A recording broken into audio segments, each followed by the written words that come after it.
Sziasztok! Megnézzük, hogy mi újság a szeretett kedvessel, mi van vele, mit lehet róla tudni, hogy van ő, mit szeretne tőletek, szeretne bármit. Kezdjük is akkor, hogy mi újság ezzel a szeretett kedvessel. Mi újság vele, mi történik? Mi történik vele most éppen?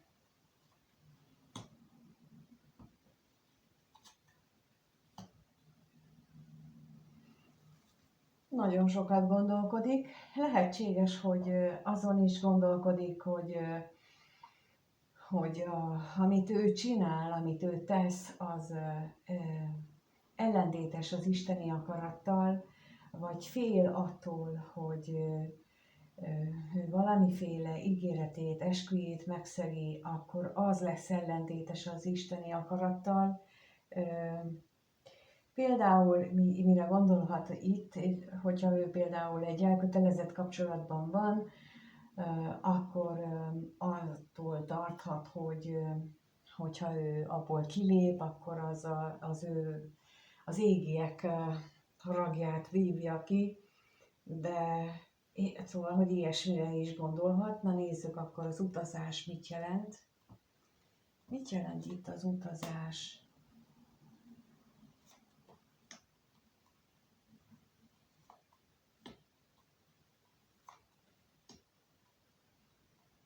Abszolút kétségbe van esve, nagyon-nagyon-nagyon nagy benne a kétségbeesés, a bizonytalanság, igen, hasonló, tehát amit itt mondtam, hogy mi az, hogy ha ő ezen a jelenlegi szituációján, ami láthatóan tönkreteszi őt, kiüríti, kiüresíti, akár a munkában is lehet, de az élet más területén is lehetnek ilyen problémái. Ettől ő teljesen kétségbe van esve, hogy mit csináljon. És úgy látom, hogy itt tényleg ettől fél, hogy mit szólnak, ha lépne valamit, mit szólnának az égiek. De a probléma ott van, hogy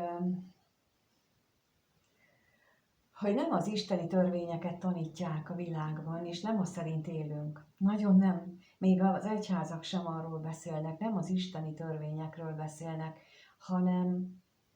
hanem valójában amit az ő gondolatukat hozzátették azt.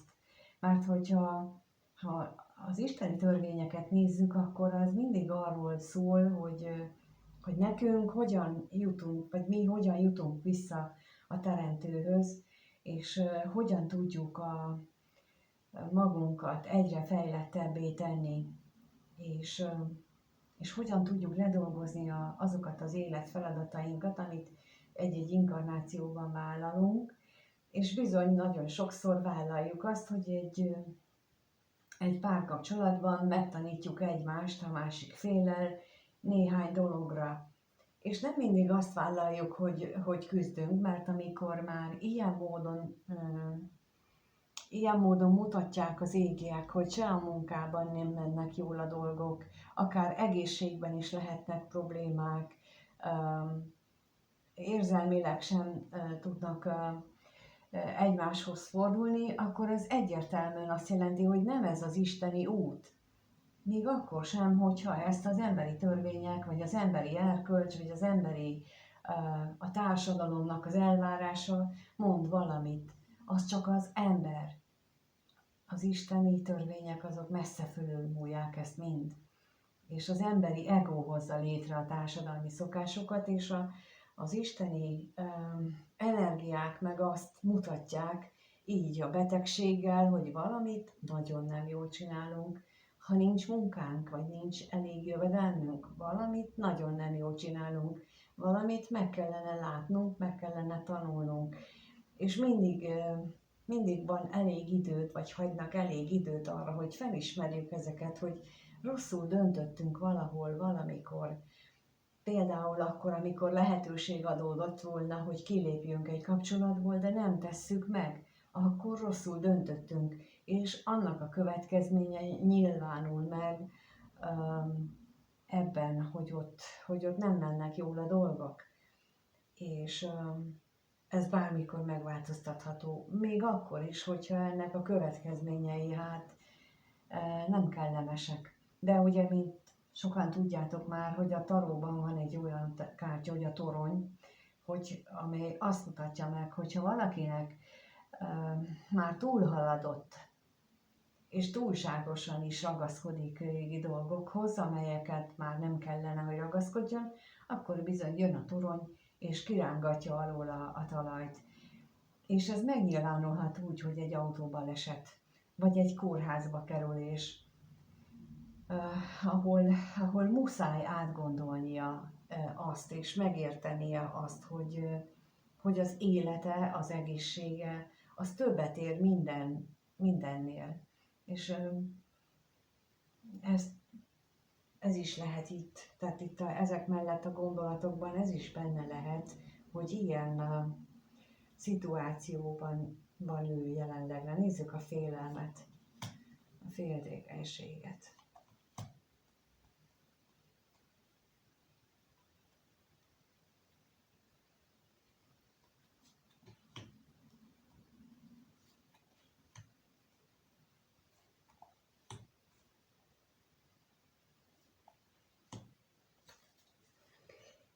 Itt lehet, hogy újra és újra előjön egy régi történet, egy régi elválás emléke, ami lehet, hogy lehet más, vagy egy olyan elszakadás, nem is biztos, hogy emléke, hanem hogy jelenleg van egy ilyen eltávolodás, elszakadás, lezárás az életében, de ez lehet, hogy például az édesanyja halála, vagy valaki fontos személynek az eltávozása, tehát vagy fizikai módon távozott el, vagy pedig érzelmi kapcsolódás szempontjából távolodott el az életéből, és ez a gondolat, tehát itt, amit az előbb példát mondtam, az is lehetséges, hogy például egy vállás az, ami újra és újra félelemként benne feljön, mert hogy láthatóan, hogy ő úgy gondolja, hogy ahhoz, hogy ő ezt meg tudja lépni, annak bizony pénzügyi akadályai lehetnek. Nem hisz eléggé abban, hogyha neki az az útja, akkor megkapja hozzá az anyagi segítséget is. Nem hiszi el, hogy a teremtő az megadja. Nem kell tudnunk, hogy hogyan. Nem kell ezen túl sokat gondolkodni, hogy honnan lesz rá. Egy dolgot kell tudni, hogyha neki arra van útja, akkor meg fogja kapni. Ha nem, akkor meg azt is meg fogja tudni, nagyon gyorsan fogják terelni, mint ahogy itt is látszik. Tehát, hogy nem csak negatív irányba terelnek, hanem pozitív irányba. Nagyon sok mindenkivel beszéltem már, és sok mindenkitől hallottam már azt, hogy például amikor muszájból, mert már nem bírta azt a munkahelyet, és végül felmond és otthagyja, és akkor hirtelen egy olyan lehetőség jön az életébe, amire korábban még álmodni sem mert, vagy egy sokkal jobb feltételű dolog kerül az életébe, vagy munkahely.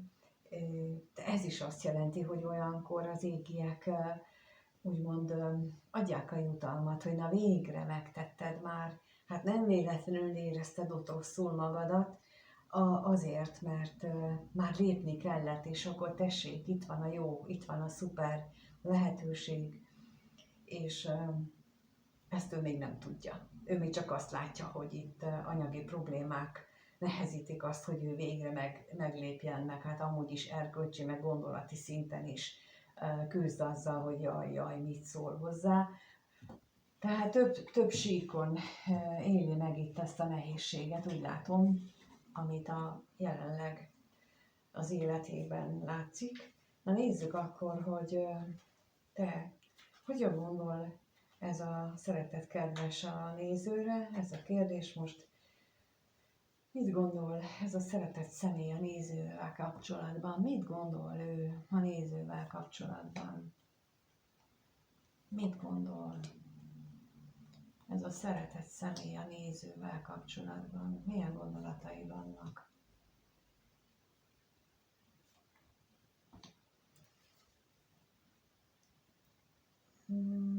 Lehetséges, hogy volt köztetek régebben vita, vagy lehet, hogy ő most nem ért egyet néhány korábbi gondolatoddal, de az is lehet, hogy pontosan ezek a korábbi gondolataid irányították őt abba az irányba, hogy amit ő hátra akar hagyni, annak van egy égi vetülete is. Hát nem csak a földi szinten kell neki gondolkodnia, hogy ott mit eredményez, hanem egy égi vetülete is. Nézzük itt a bosszúságot.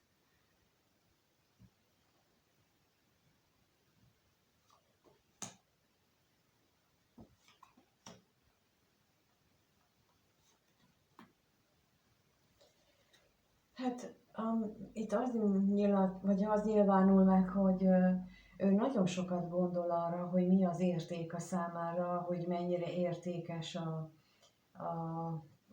ház, a család, ahol ő van. Ugyanakkor pedig látható az, hogy ez ellentétben van az ő egyéb belső megélésével, és emiatt is lehetnek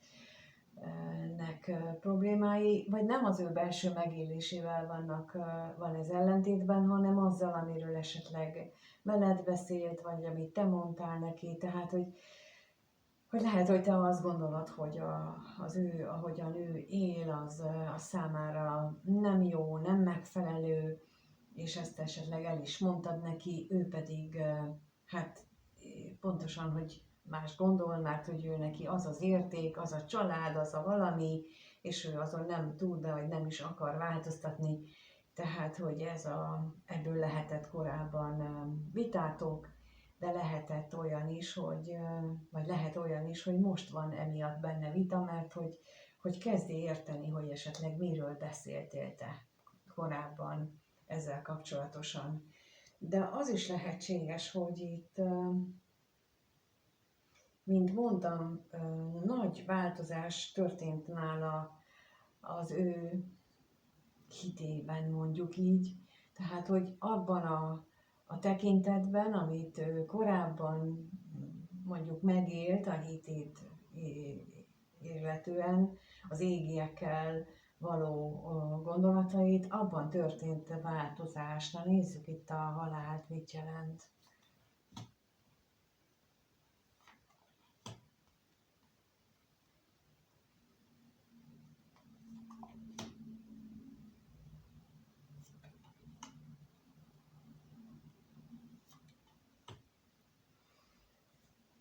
Lehetséges, hogy itt néhány olyan, itt megint olyan új dolgok, olyan váratlan bevillanások történhettek, vagy történhetnek, hogy azzal kapcsolatosan, hogy egy-egy találkozás, vagy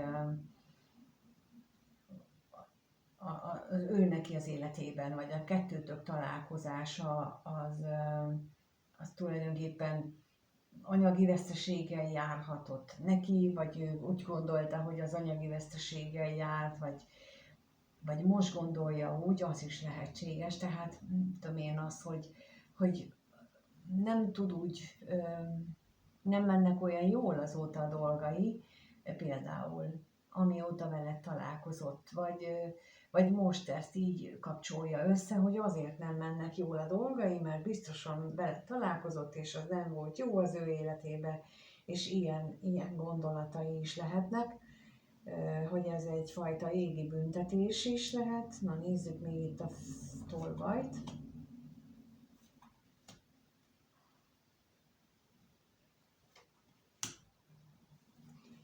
És ezért azt gondolja, hogy akkor hátra kell hagyni minden vágyát, minden olyan dolgot, amit amit veled kapcsolatos, mert az bizony, hát, mint ahogy az előbb mondtam, ellentétes az égi akarattal. Hát nagyon sokan esnek ebbe a csapdába, hogy rossz mellé teszik a voksukat, mert amint látszott ott az előbb, tehát hogyha, és megint mondom, tehát hogyha valakinek nem jó megy a munka, nem jók az anyagiak, ráadásul egészségügyileg sem jól van, és egyébként nem is érzi jól magát ott, ahol van, akkor nem azzal van a probléma, amit ő igyekszik hátrahagyni, hanem ahol ő van, azzal van a probléma. És ezt nagyon sokan pont fordítva értelmezik. Mert amit ő hátra akar hagyni, ott láthatóan jól érezte magát, tiszta érzések voltak, tiszta vágyak voltak, ahol megvan, ott meg nyomorúság, keserűség, veszteség, hamisság, bosszúság, halál, tehát, hogy így látjuk, tehát így mennyire más. De ezt így a saját életünkben is ilyen módon célszerű átgondolni, hogy amikor ilyen döntéshelyzetben vagyunk, hogy mit sajnálgatunk, mihez ragaszkodunk. Itt nem régen mondtam valakinek, hogy nagyon gyakori az, hogy 4-5-10 évnyi együttlétet sajnálunk felborítani, ehelyett bevállalunk még 20-30 évnyi nyomorúságot, mert hogy sajnálgatjuk ott azt a 4-10-20 évet, de azt a következő 30-at nem sajnáljuk, ahol lehetőségünk lenne a teremtő felé fordulni, és arra figyelni, a fókuszunkat arra vinni, hogy mi hogyan legyünk jobbak, hogyan szolgáljuk jobban a világot, a más embereket, a családot. Mert például, amikor ilyen nyomorult helyzetben vagyunk, akkor mit tudnak a családtagjaink tőlünk? Hát magunkra nincsen energiánk. Akkor mit adhatunk a másikaknak? Ezt a negatív, rossz energiát? Hát ilyeneket. Ő most ilyenekkel küzd. Azért mondom ezt így el, mert hogy ő benne ezek a dilemmák vannak. És hogy lássátok, hogy ő nem látja, tudja, hogy mit hagy hátra. De ő úgy dönt, hogy hátrahagyja azt a szépet, a jót, az érzést, a boldogságot, a vágyait, amiért is, a semmiért. Ezért, hogy ő úgy gondolja, és akkor itt a lényeg, hogy ő úgy gondolja, hogy ennek hátra kell maradni, és akkor máshol kell lenni. Tehát, hogy így az életben egyébként minden területen így mutatják nekünk, hogy jól gondolkodunk-e, vagy sem. Nekem is ez az iránymutató általában, hogy kapom a visszajelzést, hogyha jó dolgokat csinálok, akkor jönnek a pozitív változások, vagy a pozitív események, ha eltévedtem, akkor pedig nem jönnek. Na nézzük akkor, hogy mit érez ez a szeretet, kedves a néző iránt, milyen érzései vannak. Erre kérünk szépen.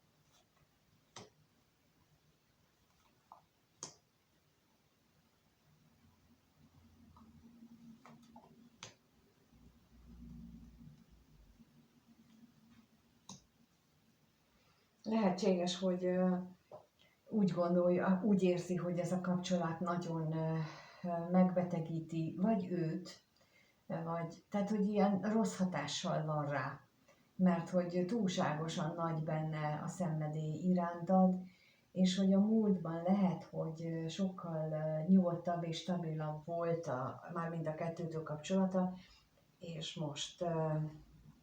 most nem így éli meg. Na nézzük ezt a betegséget.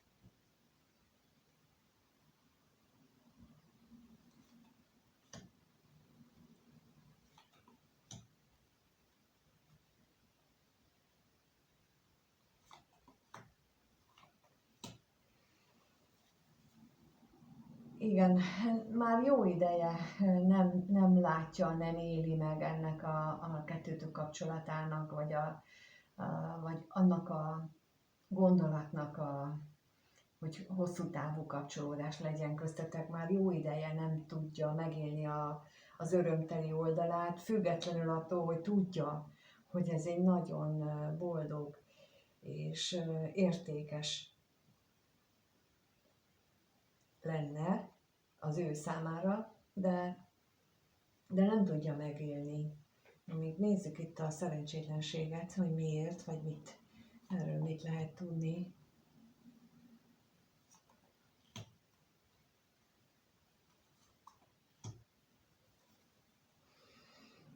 Hát itt van, tehát nagyon nagy benne a vágy, a szenvedély, nagyon is szerencsésnek gondolja ezt az egészet köztetek, de mint láttuk az előbb, hogy feljel más dönt, más gondol.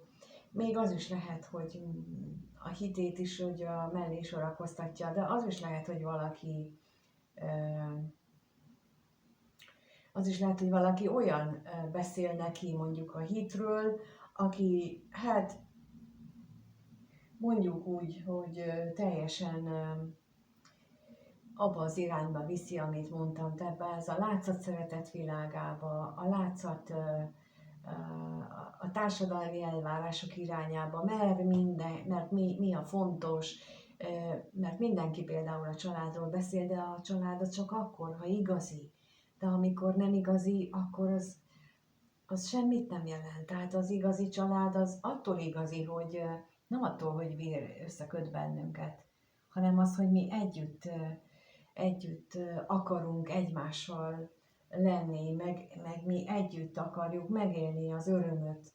Nem a nyomorúságot, nem a szomorúságot, nem a haragot, a kiabálást, a veszekedést, hanem az örömöket. És tudunk egymással toleránsak lenni. El tudjuk fogadni a másiknak az apró és nagyobb hülyeségeit is. Ez a család, de amikor ez nincsen meg, vagy például valaki uralkodik azon a családon, akkor az nem család, az egy embernek az udvartartása. És az nem család, az nem túl jó. És hosszú távon senkinek sem hoz jót, belső gyermeksérüléseket meg hoz, például a gyerekeknél, a felnőtteknél, meg előhozza azokat a sérüléseket, amiket ők maguk szenvedtek el. Tehát a család azt tud gyógyítani, és tud kihozni a problémákat belőlünk, elő tudja hozni, és felszínre hozza, és akkor belobbantja, és itt olyan is lehetséges a háttérben, mert az érzései irántad megvannak, nem kevesek, de a gondolatait más uralhatja. Talán ezért ezt érzékelem, hogy valaki másnak a befolyása alatt áll a gondolatait illetően. Na nézzük akkor, mi várható a következő néhány napban, egy hétben. A néző mire számíthat ettől a szeretett személytől a következő néhány napban, egy hétben. Lássuk, mire számíthat.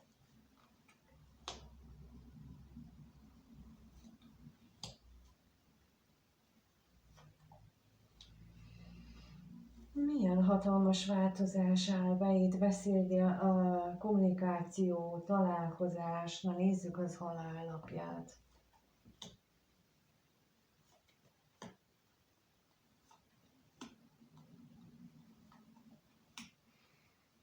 Hát lehetséges, hogy megállapodtatok, hogy nem lesz találkozás, vagy lehetséges, hogy megállapodtatok abból, vagy abban, hogy bizonyos dolgokat hátrahagytok, letesztek, vagy nem foglalkoztok ezen túl vele, de olyan, mintha ő mégis azt szeretné, hogy ez ne úgy legyen, tehát, hogy megváltoztatja ezzel kapcsolatosan a gondolatait, és ez eredményezhet tulajdonképpen azt is, hogy emiatt, hogy ő megváltoztatja ezekkel kapcsolatos gondolatait, emiatt mondjuk szükséges a találkozás, emiatt fontos, hogy beszéljetek egymással. Na most itt a látogatásra kérek.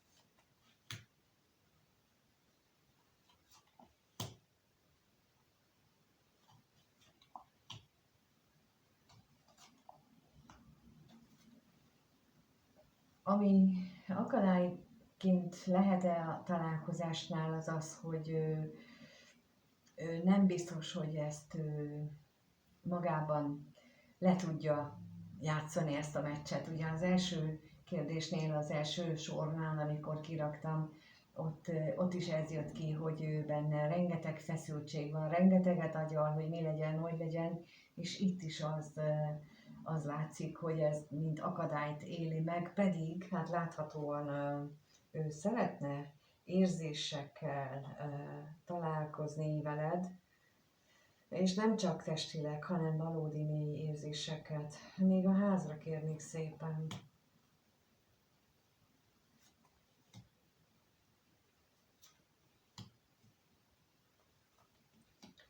Hát lehetséges az, hogy fél attól, hogy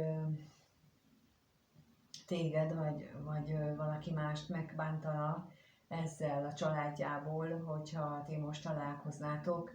Úgyhogy ez megint arra utal az elsőnél, amit mondtunk, vagy láttunk, hogy ott milyen dilemmákkal küzdő. Úgy látszik, ez a dilemma ez megmarad a továbbra is, de az is látszik, hogy ő benne valamiféle nagy változás is végbe megy ez alatt az idő alatt. Hát reméljük, hogy azért lesz találkozás, lesz beszélgetés, és lesz ezeknek az egyeztetése, gondolatának a cseréje, ez jó lehet. Ez változtathat sok mindenen, de itt a végén itt van, hogy az égiek szeme ezen a folyamaton, ezen a kapcsolódáson rajta van folyamatosan, és a következő időszakban is, úgyhogy én azt mondom, hogyha találkoznotok kell valamiért, valaminek a tisztázására, vagy egyszerűen csak energia cserére, hát akkor ez biztosan meg lesz. Úgyhogy ebben higgyetek, hogy az mind megtörténik, aminek meg kell történnie, és ez figyelve van a föntiek által. Remélem, hogy segít valamit nektek az a gondolatok, amiket átadok közben. Kérlek, írjátok meg a kommentben, hogy hogyan gondoljátok, hogyan élitek meg ezeket a nehézségeket, vagy ezt a szituációt, vagy mennyire passzol rátok, ez mind hasznos információ a számomra, és nagyon hálás vagyok érte, hogyha megosztjátok. Köszönöm minden interakciót, ahogy a lájkot is, és a feliratkozást is, hogyha még nem vagy feliratkozva, akkor kérlek iratkozz fel. Van a harang, azt is kérlek üsd meg, vagy kattints rá, hogy kapjál értesítést, hogyha közé teszek egy videót, mert akkor nagyobb eséllyel talál meg téged ez a videó is, hogyha egyéni sorsoddal kapcsolatosan vagy kíváncsi, akkor keresd nyugodtan a leírásban található elérhetőségen, ott találod a kártyás fizetési lehetőséget is, és emlékeztetlek benneteket, hogy a hálát gyakoroljátok, és megváltozik az élet is, és például itt jelen esetben nyugodtan tudjátok azt is, hogy hálásak vagytok, hogy bármi is történik, ti mégis jól érzitek magatokat, és kérhettek áldást is a másik személyre, hogy ő meg tudja élni az életét úgy, ahogy neki kell, és nem úgy, hogy jöjjön hozzátok. Csak egyszerűen áldást kérni az ő életére. És ez a lényeg, hogy önzetlenül és tisztán kérjünk vagy mondjunk hálát, és kérjük az áldást a másik személyre. Én is ezt kérem, és kívánom, hogy mindenkinek minden a legjobban alakuljon addig, ameddig újra találkozunk. Sziasztok!